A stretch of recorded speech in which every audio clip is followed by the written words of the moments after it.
Cientistas políticos têm chamado a atenção para as consequências que a ação desses grupos de vândalos podem ter sobre o movimento popular que tomou as ruas de todo o país. E eu converso com o Ricardo Ismael, cientista político da PUC. Professor, obrigada por sua presença. Boa tarde. Bom, essas forças, essas ações violentas podem enfraquecer esse movimento. Inclusive, eu queria saber a retirada do movimento Passo Livre de São Paulo. Seria uma dessas evidências? Veja, uma ação coletiva, ela tem alguns elementos, né?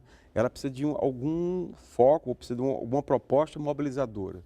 Eles tiveram, que era a questão da redução do aumento das passagens e, de uma certa maneira, colocar na agenda a discussão do transporte público, que passa pela transparência na planilha de custos das empresas, passa pelo mais investimentos em metrô, trem e ônibus. Bom, além da ação coletiva, também se baseia na tentativa de neutralizar, isolar os grupos mais radicais. Em toda ação coletiva, seja sindical, movimento estudantil, movimento partidário, sempre vai existir pessoas que querem radicalizar, querem uma estratégia, vamos dizer assim, mais violenta.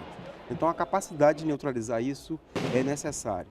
É claro que quando você tem um movimento como esse, eu vou falar daqui do Rio, o Fórum Unificado, ele tem algumas propostas, essa da passagem do transporte público é a mais importante.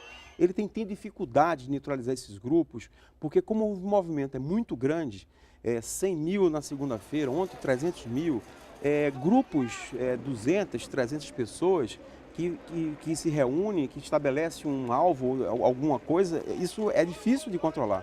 Seria também difícil, mesmo que tivesse um comando central, mesmo que houvesse uma centralização, etc, etc. Porque esses grupos se aproveitam e terminam fazendo ações como essa. Portanto, é fundamental que daqui por diante as manifestações elas não podem ser reprimidas. Elas devem ter lugar, mas tem que ter dia, hora, trajeto, regras que sejam negociadas entre o poder público, Secretaria de Segurança, e esse Fórum Unificado, essa liderança. Para que haja, de fato, o efeito que se quer, é de tentar dar visibilidade à agenda e tentar o apoio da sociedade para essa agenda. Agora, uma característica desse movimento é que não existe uma liderança política ou partidária, né?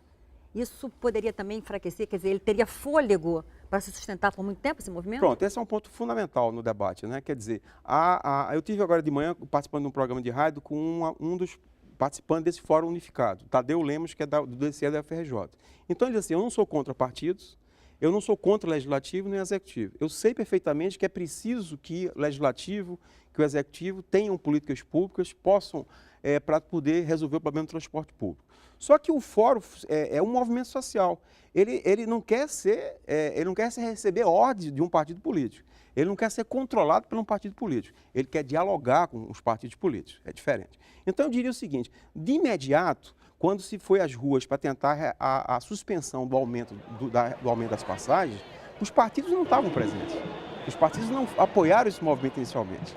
Agora que o movimento ganhou a dimensão que ele ganhou, aí é evidente que eu estou dizendo, para dar continuidade, depois que houve a suspensão do aumento das passagens, para dar continuidade a um transporte que tem um preço mais justo, um valor mais barato, e que possa ter investimentos para dar uma qualidade maior a esse transporte público, metrô, trem e ônibus, é preciso que o legislativo e o executivo, ou seja, que os partidos que estão nesses locais, no governo ou no legislativo, comprem as ideias que estão sendo colocadas agora, para que o transporte público, de fato, possa, num médio e longo prazo, ser melhor do que é hoje, principalmente na região metropolitana. Agora, professor, esse movimento pode ser considerado um marco, ou seja, vai mudar a maneira de se governar no país?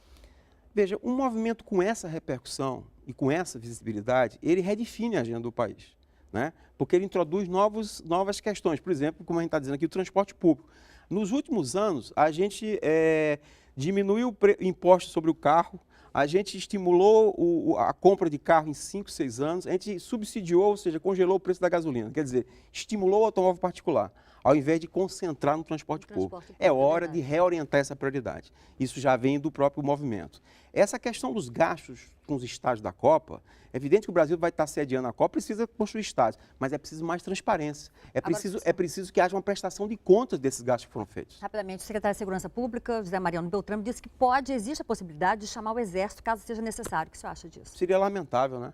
Seria, novamente, diferentemente de São Paulo, que já se conseguiu evoluir de uma situação sem controle a quinta-feira passada. Ontem foi feita uma manifestação, não houve nenhum problema, aliás, relatado pelo repórter da TV Brasil. Portanto, o Rio de Janeiro deveria se mirar nos estados que evoluíram para negociar, para dialogar e estabelecer regras para evitar os distúrbios que a gente viu ontem. Ricardo Ismael, cientista político, muito obrigada por sua presença aqui no Repórter Rio. Obrigado a por seus você. esclarecimentos aqui para a gente. Obrigada.